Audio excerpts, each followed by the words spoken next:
Hey guys and gals, friends of YouTube, Love to Fly Helis here.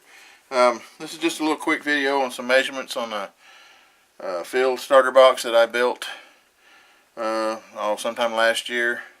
One of my YouTube friends, Chris, wants the dimensions on it. Chris, there's no plans or anything for this, and I'll show you all the way through it pretty much, but I built this just out of my head. I just kind of picked my own measurements and built it to suit what I wanted. But I'll show you what I've got, and you can extend that ½ inch, ¼ inch, or less if you want to make it to fit whatever you're going to do. I did put these little glow caddy hangers on, one on each end. I got 2 glow starters that I carry with me at all times, and those clip off. The little brackets bolt on, and then they unclip. You can put them on your belt. But anyway, okay, the side piece that goes up to where the handle is. From the bottom, let me lay something under here so I can get a good level measurement. And like I say, you can change this a little bit if you need to. Okay, the bottom of this to the very top is just 1/16 over 11 inches, 11 and 1/16 inch. So you could make that an even 11, or if you wanted it a little bit taller. This gives me room to put my starter in there like that, and plenty of room. And then I've got my other little stuff laying in there too, so my chicken stick and my extra cone for my starter.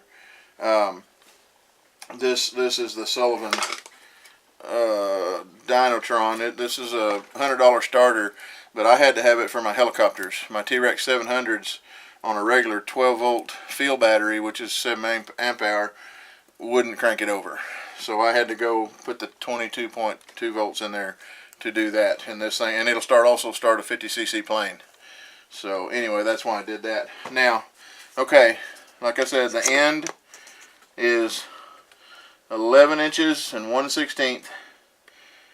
You can round that off if you want to. I don't know how I came up with that. I just marked it out and cut it. But okay, that's the end pieces on both ends. Now I made them the widest width, and that would be, let's see what we got here. Put it right to the edge. That would be 7 7/8. You could round that off to 8 inches. Or like I said, you make it smaller, but 7 7/8 is what I got. If I had it to do over again, I'd probably round it off to 8 inches. But that's the width of the side piece. Now, what I did, I measured up to give me the height for my meter, power panel. Goodness, I can't even talk tonight. I've had a long day, buddy. Anyway, for my power panel, and then I left enough for the inset on the inside of it, so it has a lip around it. So what I did, I measured up to the height I wanted that, and also that gave me clearance inside for my batteries, and that's the main thing you want to make sure of. You've got clearance in there for the tops of your batteries. So I measured up from the bottom, and I went to, this is 5 7/8 is where I started my angle. Now I don't know exactly what angle this is. I don't know, probably 30 degree or something, but I didn't actually measure that. But what I did measure is I used on the dowel rod for the handle, it is a 3/4 inch dowel rod. You can use a 1 inch if you want to. I wouldn't use any smaller than a 3/4. ½ inch might break on you with all the weight that's in it. So 3/4 or 1 inch, but I used 3/4. So what I did from this point here, where I angled it, I just measured up, and I left myself an extra inch, almost an inch on each side of that dowel.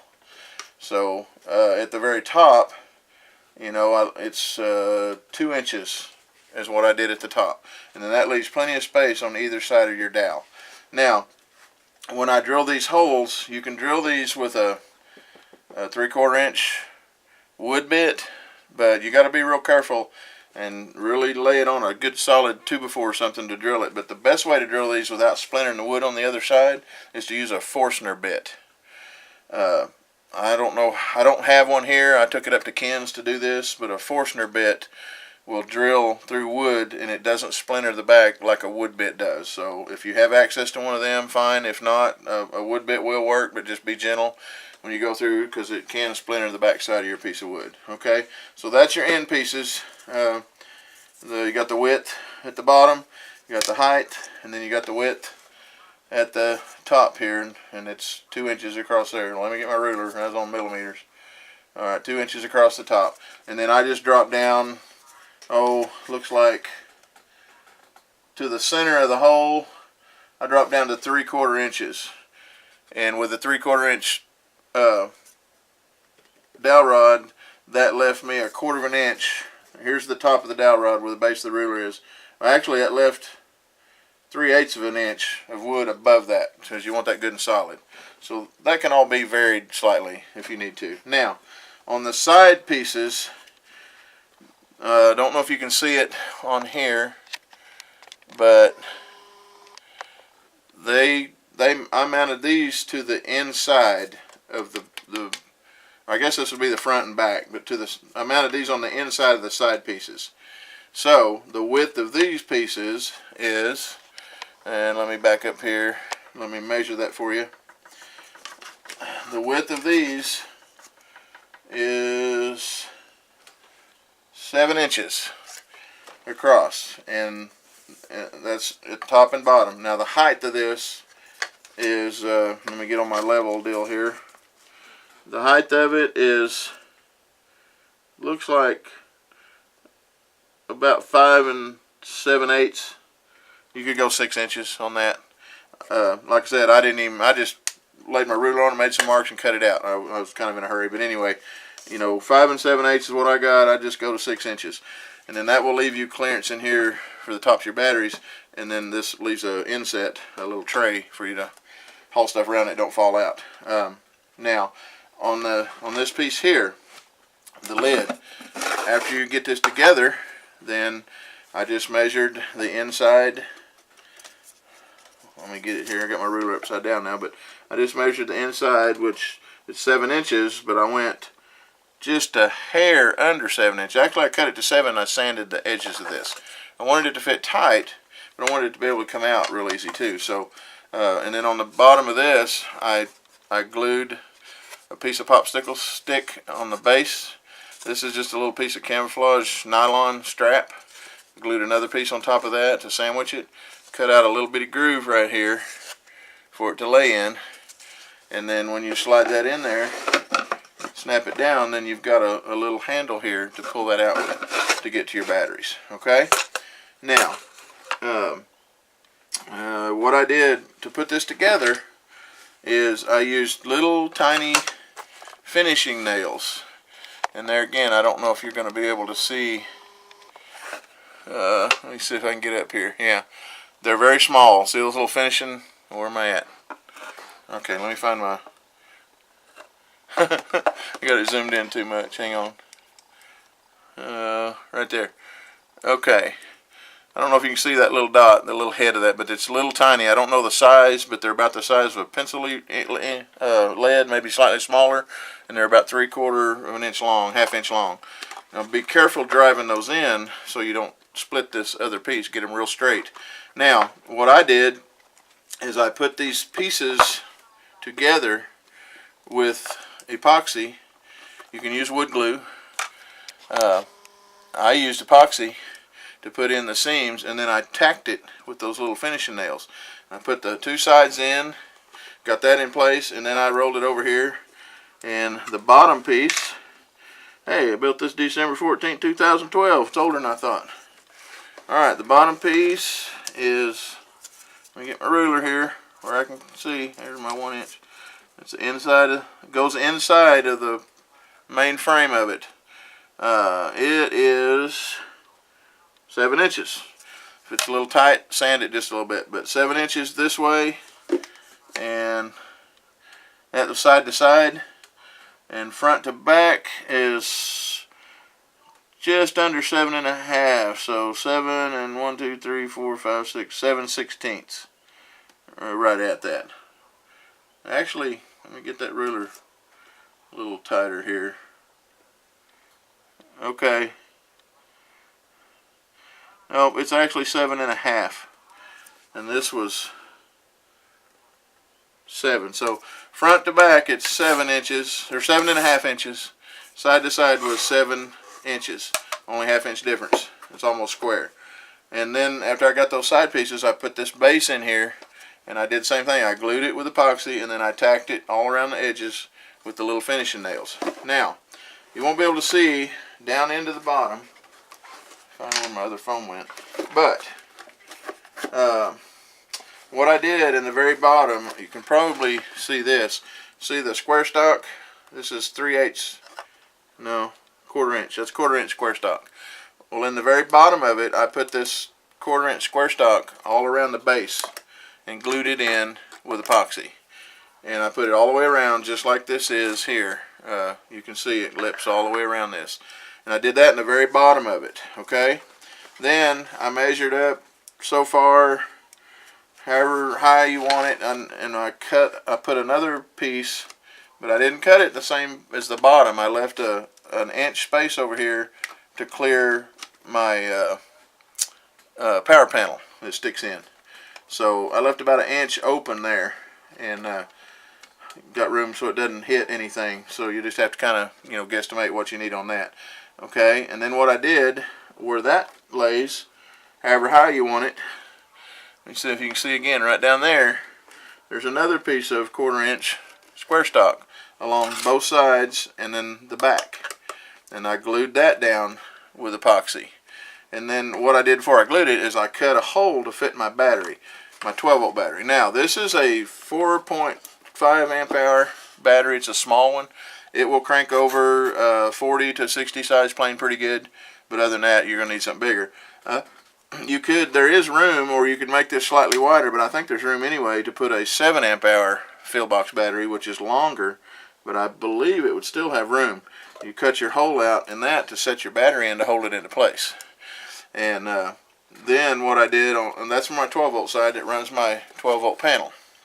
And then I've got this little voltmeter on there. I can push that button and tell, I don't know if you can see the lights or not. Turn that off.